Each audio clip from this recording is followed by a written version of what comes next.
Today we'll be taking a look at the one and only, the god of the underworld, Hades.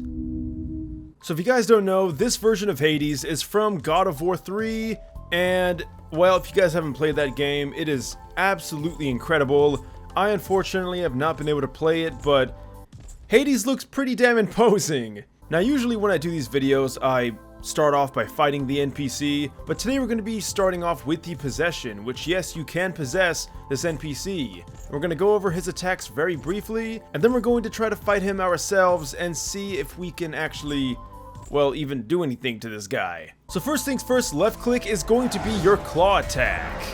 Now the animations for this NPC, I mean obviously it's made by Aniszeus, the guy who also made, well, the god of the sky, Zeus, and also the god of war, Ares. If I get their names mixed up for some weird reason, please excuse me, but dude always kills it with these NPCs. So yeah, this claw attack is pretty cool. It's kind of like a double staged attack. And of course, if you do hold on to the left mouse button, you will do, well, a different attack. In fact, you'll even kind of do a bit of a combo, something you'll see later on in the video. And apparently if you press and release left mouse button, you'll even do a heavy attack. So there's so much applied to just one key. But of course, going on to right click, and we're going to summon our, well, little skull army. And these skulls kind of act like the lost souls from Doom, where they kind of seek you out.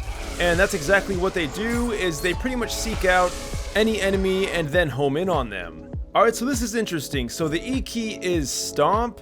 However, when you press the E key, you stop possessing. So I guess we're just gonna have to skip that one. Alright, pressing key 2, which is pretty much just 2 on your keyboard, you're going to summon these Cerberus dogs in one of the most badass looking animations ever. Also guys, don't worry, if you're fighting Hades, then, well, they do actually come after you, and they're also pretty hard to dodge. Pressing the F key is going to be your chain web move, and this is one of his strongest moves, I mean, in the entire mod. You can just see how long it takes.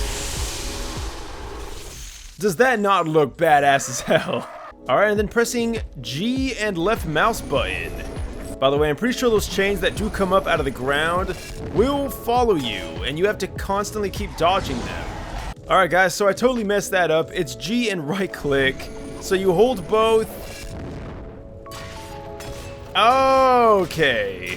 So it's pretty much just the same thing as the G attack, except you constantly keep doing it. And like I said, you do have to dodge those. And then of course we have jump. And this dude, even though he's pretty bulky, is not afraid to jump crazy distances. Also, if you press space while moving left and right, you'll do a bit of an evade, which he will do in the fight, because, well, he's pretty good at dodging bullets. Alright, so we've seen enough. By the way, guys, this is a mini-mod showcase, at least I think it's going to be. Let's go ahead and let him loose. By the way, his health is definitely not slacking in the least. I mean, dude's got 500,000 health ready to go. I don't think he has any health regeneration, but let's go ahead and see what his attacks look like in practice. So he is pretty slow, but I think you're going to find out that his attacks definitely more than make up for it. Alright, so here's the Cerberus attack. Now this one is a little tricky to dodge sometimes, and don't even try to shoot the dogs. I find that you cannot kill them. Alright, so we're just gonna go ahead and shoot, and you're gonna see he's gonna try to dodge our attacks, which does work pretty well. Alright, and then we get the skull attack, which I find if you do a sharp turn, they're not too difficult to dodge.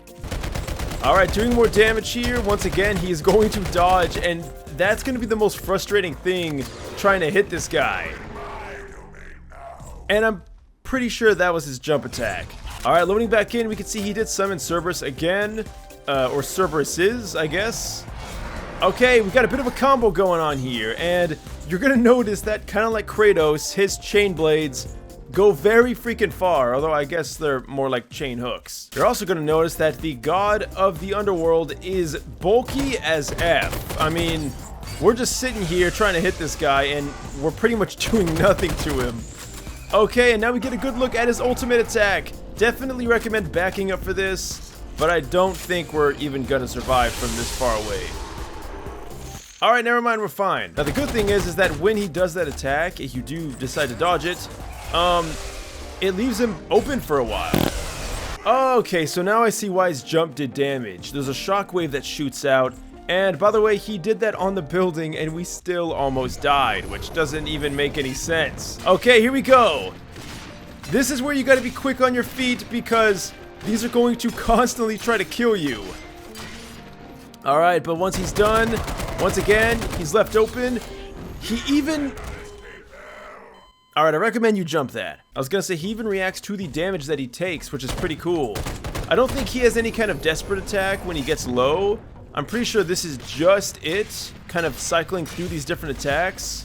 Alright guys, so I mean the rest of the battle is pretty much just going to be a repeat of what we've seen. He's gonna just keep doing the same attacks.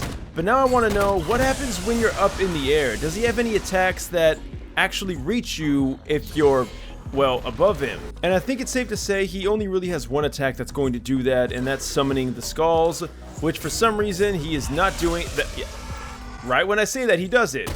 These skulls also appear that they could be damaged, but in reality they cannot. Wait, actually, you know what? I guess if you're technically low enough, this attack could also hit you. Alright, so just for the sake of the video, I'm gonna go ahead and pull out the long revolver. What happens? I should have killed him. Alright, let's try that again. What happens when you do decide to kill, well, Hades? And as I expected, you get a really cool death animation of him being sucked down into a portal. I imagine going back to, well, the underworld. Although I think that's where you fight him, so I don't really understand where he goes. I mean, obviously Kratos kills him, right? But there you guys have it. That is Hades, the god of the underworld. I gotta say, a really cool NPC. Definitely one that I thoroughly enjoyed fighting and playing as. But I'd love to know, guys, what is your favorite God of War enemy? And out of these NPCs, which one is your favorite? I think it's safe to say that Hades is probably my favorite just because, well, I'm like the biggest edgelord there ever was. So, also I just like his attacks and his design, you know, everything is top notch. But if you guys do want to check this out, as well as all the other mods that were used in this video, I'll put them in the description down below. I want to thank you guys so much for watching. Leave a like, subscribe, leave a comment down below if you want to suggest something or just let me know what you thought about the video. And until next time, guys, thanks for watching and farewell.